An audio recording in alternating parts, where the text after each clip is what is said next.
खान अल अहमर यरूशलेम का नवाही इलाका है जिसमें फ़लस्तीनी बदवी अरब कबीला आबाद है। मकामी अवाम का कहना है कि जर्मन चांसलर एंजेला मर्केल का दौरा इसराइल हमारे हक में फ़ायदेमंद साबित हो सकता है। इसकी असल वजह जर्मन चांसलर एंजेला मर्केल इन दिनों इसराइल के दौरे पर हैं।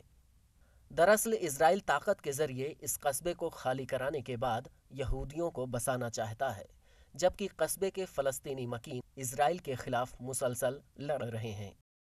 हाल ही में इजरायली सुप्रीम कोर्ट ने भी कस्बे को खाली कराने के लिए इजरायली हुक्काम को इजाज़त दी है। الخان الأحمر نوجه رسالتنا لميركل أن تقف معنا كما عودونا الحكومة الألمانية بالوقوف جانبنا دائما في القرارات التي ضد إسرائيل خاصة في هيئة الأمم، ونرجو منهم أن يعملوا يبذلوا قصارى جهدهم من أجل وقف هذا القرار بهدم الخان الأحمر. هم يهدمون ونحن سوف نبني، ولكن إذا بالقوة أخرجوا الناس من هنا فهناك وعملت هذه المنطقة منطقة عسكرية، سنذهب إلى أقرب نقطة خارج المنطقة العسكرية ونسكن مع أطفالنا. لا نريد الخروج من هذه المنطقة، هذه أراضينا ولنا الحق في البقاء. दुनिया के मुख्तलिफ ममालिक समेत कई यूरोपीय रियासतों ने भी इसराइल के इस फैसले की नुक्ताचीनी की है।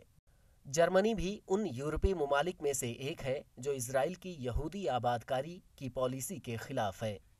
इजरायली हुकूमत का कहना है कि खान अल अहमर को नाजायज़ तौर पर आबाद किया गया था।